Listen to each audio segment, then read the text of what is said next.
Right you guys, what's happening? Welcome back to another reaction video. It is our third in 7 days after Aberdeen picked up their third win in 7 days. But to be honest today, I've no idea how.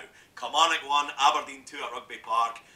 If we're being completely honest, an absolutely dreadful performance by Aberdeen. Kilmarnock deserved so much better, but we took the 3 points, so I am not going to complain. Now, I don't want to be one of those guys who, because I've got a YouTube channel, every time something goes wrong with the football, I'm just sitting here ranting and raving and screaming and moaning. But I think that was very, very possible an hour into this game. Aberdeen were absolutely appalling in the first hour of the game. Kilmarnock, I didn't think were brilliant today, to be honest, but they were so much better than us for long stretches of the game. At one point, I think the shot count was like 7 or 8-0 to them. They hadn't had a lot of great chances, to be honest, but we had done absolutely nothing. And then it took till about 65, 66, 67 minutes for us to have a shot. It was James Wilson from about 35 yards and it went out for a throw-in. So that kind of summed up the afternoon that we were having, but we will get to all that in a bit. Where to start with this performance? First off, we've got to talk about the team selection. I was extremely surprised to see Dom Ball back in the team. Nothing against Dom Ball, to be honest. I actually think when he's played centre midfield this year, he's been alright. But I was incredibly surprised the way Lewis Ferguson has played the last few games. He was moved from that centre midfield role next to Shinnie.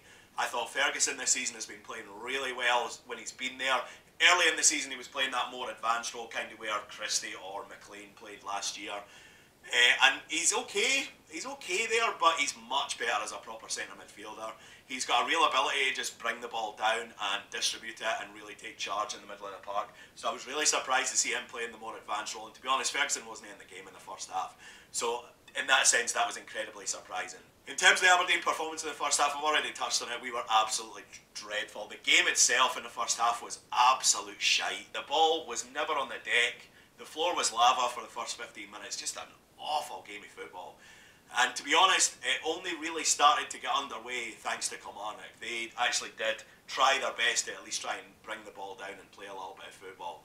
And the penalty that they got in the first half kind of started for that. It was a chipped ball forward to Chris Boyd, and he's flicked it on to Jordan Jones, who's taken a fantastic first touch and started the breakaway. The ball's played inside to, I think it's Stephen O'Donnell, who has a shot. Lewis saves it very well, and then I don't know what Shea Logan is doing. So Chris Burke goes to save it from going out. He's going absolutely nowhere, and Logan just crowds him at the byline and brings him down for the penalty.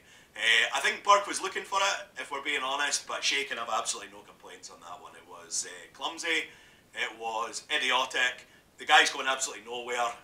Just show him out to the sideline or whatever. There's no need to go in for a challenge there. Logan was never winning the ball either, so I don't know what he was up to, but regardless of whether you think Burke went down easily or not, I think it's a stonewall penalty, to be honest. So Boyd sticks the penalty away. He's loving winding up the Aberdeen fans. He thinks he's a fucking man. The penalty was stupid. Kilmarnock were okay at best in the first half, to be honest, but that first half was just so abject. We couldn't string anything together.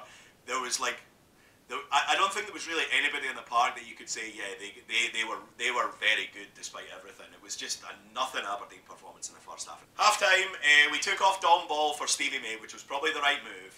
It meant that Lewis Ferguson played a little bit deeper, but for 20 minutes of that half, it didn't make a difference for us, to be honest. And if anything, I thought in the first 20 minutes of the second half, Kilmarnock had their best period of the game.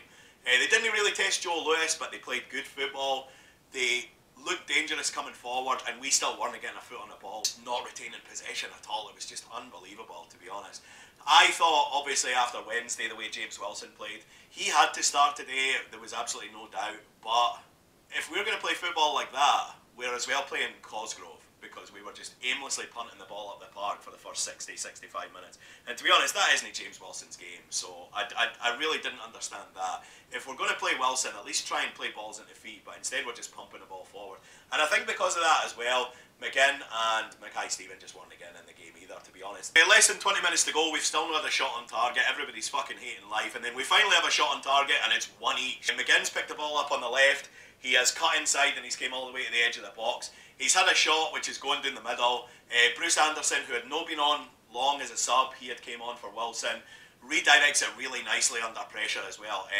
McDonald, the goalkeeper, had absolutely no chance, to be honest. It was just a nice little deft touch by Bruce Anderson. We didn't deserve it, but that made it one each, and I think at that point I expected Aberdeen to at least grow into the game. You know, we didn't deserve to score, we didn't deserve to be level, but you know, sometimes that little bit of luck can help you grow into the game. But to be honest, I still didn't think we played very well after that either. Kilmarnock had a couple of chances. I think they immediately subbed off Chris Boyd and brought on in Jolie, who actually gave them a wee bit of a spark going forward.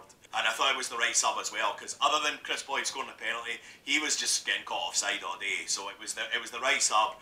It gave Kilmarnock a wee bit of mobility up front, and it gave us something else to really worry about. Kilmarnock, as I've said, were obviously the better side today. So I expected a bit of a push from Kilmarnock in those last 10 minutes, and they were certainly trying to pour it on, but they weren't creating anything. So it was reasonably comfortable for the defenders to deal with. And then we've escaped up the park. Shinnie has got the ball and he's driven towards the D. He's been fouled just outside the D, and it's a great position. And to be honest, my first thought was about 30 seconds earlier we had sub Niall McGinn, and I'm thinking, oh damn it, you know, free kick in a great position. McGinn's on the bench now, fucking hell. But Lewis Ferguson, the man of the moment, he scored 3 goals for us, and they've all been massive. He scored at Burnley, which was huge at the time. He scored obviously the goal that took us to the cup final, and now he's scored a winner. Now, the free kick itself is actually very smart, because I think a lot of times in that position what you try and do is, your natural instinct is to try and get it up and over the wall and back down. But to be honest, there's no space. You know, like, when you're that close, it's incredibly difficult to get the ball up and then down. And he's came up to take the free kick, and all he's done is curl it around the wall and into the bottom corner. Now, as you see it on the replay, McDonald does step to his right first, because I think it looked like Ferguson had given him the eyes there, which was really smart of the kid. And that is the difference, because McDonald nearly gets there, but that one step to his right has killed him. 2-1 Aberdeen. I've no idea how we won that game today. Anybody watching that knows that we didn't deserve it. We were poor, and I think the result has masked a lot today, because that was a very abject Aberdeen performance. The football that we played at times was absolutely terrible. We really didn't retain possession very well. We were aimless in our balls forward, and we got very lucky today. So, I mean, I'm glad that it's 3 wins out of 3. I kind of hope that the win over Rangers last Sunday would be a catalyst to get this season going.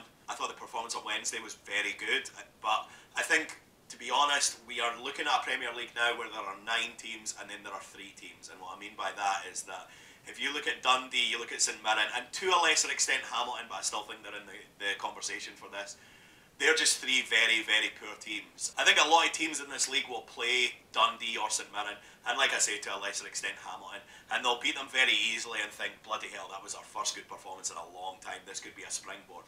But to be honest, I just think those teams are so far behind everybody else. So I think that today maybe was a wee bit of a reality check after Wednesday. I thought we were very, very good on Wednesday, but that looked like a different team today, to be honest. I thought that we were dreadful. I thought that Kilmarnock were much better than us today, to be honest. They have been so galvanised under Steve Clarke, it's been unbelievably impressive. At the same time, they weren't particularly dangerous in the final third, and I think that's probably what's undone them today in some ways. I think if we're talking pass marks today, I thought Scott McKenna and Mikey Devlin, again, they've struck up a great partnership. I thought they were very, very good today. I thought they were the big reason that Kilmarnock were able to have periods of pressure without creating a lot of clear-cut openings. So a lot of credit's got to go to them. But to be honest, all over the park, it's hard to really find other guys with pass marks. Logan didn't have a great game and obviously gave away the stupid penalty. Shinnie had probably his quietest game in red in a long, long time. Lewis Ferguson, I thought, had an okay second half, but he wasn't in the game in the first half. I'm not going to say he was playing out of position, but he was certainly playing a wee bit further forward than you would like. The wingers, I think Mackay, Stephen and McGinn both put probably 1 or 2 decent balls in, but other than that, they were barely in the game. James Wilson was never in the game. It was one of those days where, to be honest, I should be sitting here ranting and raving about how dreadful Aberdeen were and how we've got nobody to blame but ourselves for getting beat today. But we've somehow won the game. Still can't really explain how we won this game, but I'm not going to complain, am I? So, we'll wrap it up just now. If you enjoyed the video, please hit that red subscribe button below. That would mean a massive amount to me. Like the video as well. It really helps me get it out there as well. This is a very, very new YouTube channel that I am trying to build up. So any support would be absolutely appreciated. Any feedback in the comments as well would be appreciated. If you disagree with me, if you thought Aberdeen were brilliant today, let me know. I doubt you will. But yeah, so I've been QMJ. Thank you very, very much for watching. Enjoy your Sunday, and I will talk to you again sometime.